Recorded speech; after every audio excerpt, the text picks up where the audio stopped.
Just as there is a right tool for every job, there is a right extinguisher for every fire.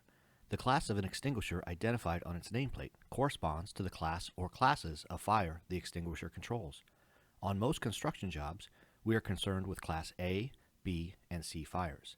The best extinguisher to have on the job is a multi-purpose Class ABC extinguisher, which contains a dry, powdered chemical under pressure. Today, we will be discussing the different classes of fire, the best kind of extinguisher for each class, maintenance, and how to properly use an extinguisher. There are 5 classes of fires. Class A fires consist of wood, paper, rags, rubbish, and ordinary combustible materials, the kinds of materials typically found on a construction site. Class B fires consist of flammable liquids, oil, and grease. Class C fires are electrical fires, usually dealing with some type of electrical equipment. Class D fires are fires involving combustible metals. The most common Class D fires involve magnesium and titanium. And finally, Class K fires, which most often occur when cooking with fats, greases, and oils in kitchens. Fire extinguishers are never needed until they are needed, and needed now. Keeping them easily visible and easily accessible at all times helps ensure that when a fire emergency occurs, a fire extinguisher can be easily and quickly reached. Know where the general use fire extinguishers are throughout your work area. Don't hang your coat over them or stack material in front of them. If you are unfamiliar with how to use fire extinguishers on the job site, consult with your foreman or somebody who has been trained in their use. Know the type of extinguisher you have and if it'll work for potential fires you might have. Lastly, is the extinguisher behind a glass door that needs to be broken? If so, have a plan on how to break it. In addition, fire extinguishers should be routinely checked to ensure they are ready to be used.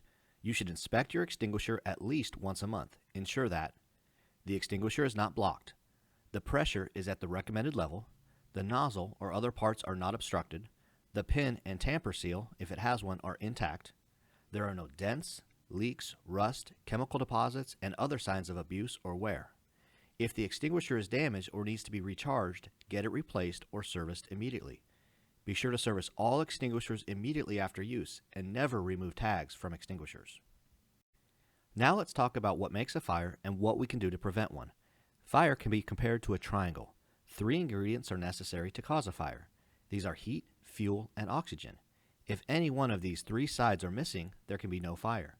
Heat, the first side of the fire triangle, can come from many sources. For example, sparks from welding operations, discarded cigarette butts, and a short in the electrical system. Fuel, the second side of the fire triangle, may be liquid, such as gasoline, or solvents, solids, such as paper or wood scraps, or a gas, such as propane. Oxygen is the third side of the fire triangle, which is found in our air. There are many ways we can prevent the fire triangle from forming. Remember that if you remove any one of the 3 ingredients, you will prevent or extinguish the fire. We can help prevent fires by doing the following: maintaining a neat and clean work area, thus preventing an accumulation of trash. Putting oily or paint-soaked rags in covered metal containers. Observing all no smoking signs. Keeping all combustible materials away from furnaces or other sources of ignition. Reporting any fire hazards that you personally cannot eliminate. This includes electrical hazards, which are the source of many fires, and arranging cold weather heating devices so that tarps won't blow onto them. Prior to starting to battle the fire, designate someone to call the fire department. Then use the pass technique to help you. Pull the pin. It is there to prevent accidental discharge. Aim low at the base of the fire. This is where the fuel source is. Squeeze the level above the handle. Release to stop the flow. And sweep from side to side.